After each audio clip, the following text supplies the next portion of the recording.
Hi, here I am at the wonderful Engels Nursery on site, ready to plant a couple of trees for you. Today I'm going to start brown turkey fig. Beautiful fig. Syrupy, sugary sweet, just the flavour will melt in your mouth. Unbelievable, trust me. And what we're doing here, we're starting down with our hole, which I have prepared earlier. Fortunately, I've got a lot of compost, I've got a lot of chicken manure, a lot of cow manure. I'm in a rural zone, and I've built it up. I've really jammed it in this hole. You've got just a nice friable soil in here, as you can see. Beautiful in colour, nice and rich. Fortunate for me, I'm out here. For you guys at home, go into your nurseries, grab some cow manure, grab some chicken manure, and just throw it in. Just get it in there. Mix it around very well though, that's the important bit. You don't want one profile, we want to mix it all together. Beautiful stuff. And here we go. I'll grab my fig. Here at Engels Nursery we pot up our deciduous trees. That way we can get a nice early root development on these plants so they're ready to go when you put them in at home. Now I'll delicately remove it from the pot, very delicately. Yeah, that's what I'm talking about. You can see all that new root development just coming around here, around the tips, nice and white. If you buy one from a shop that's in a bag, a bare rooted bag, you're not going to get that wonderful new growth on it. This is already accelerated. You've got an extra 2, maybe 3 months growth on this thing. Look at that. And what we're doing here is keeping this area here flat and level with the same profile. So what I'll do is I'll just add a little bit more. Yeah, that looks good. That looks spectacular. Let's throw it around here. Just bringing that all around. You can see it's a good combination of all different types of soils here. I've got my cow manure. I've got my potting mix. I'm just firming it in now, keeping it nice and straight. Oh yeah, that's the stuff.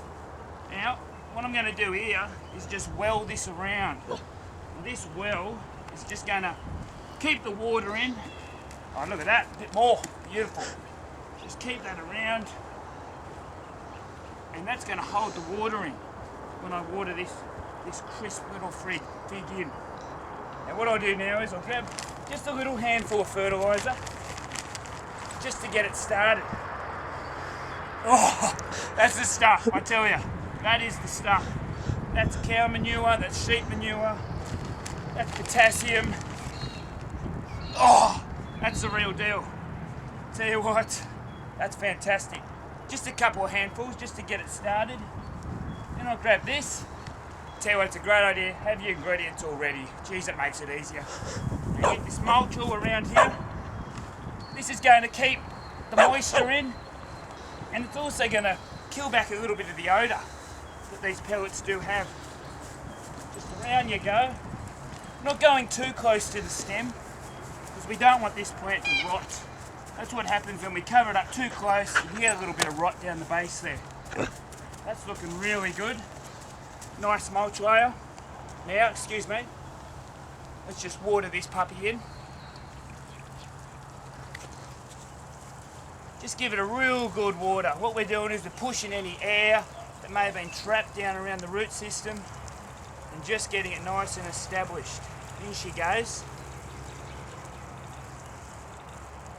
Excellent.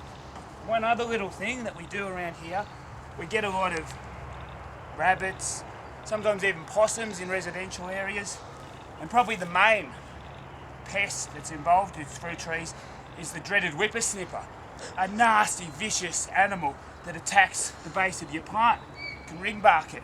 So what we do is, we get a bit of pipe. Obviously my colleagues never thrown a pipe before, and what we do is we just simply pop it over the top. There you go. Round she goes, and that's going to protect that base of the stem, and it's going to look after this delicious fig. Thank you.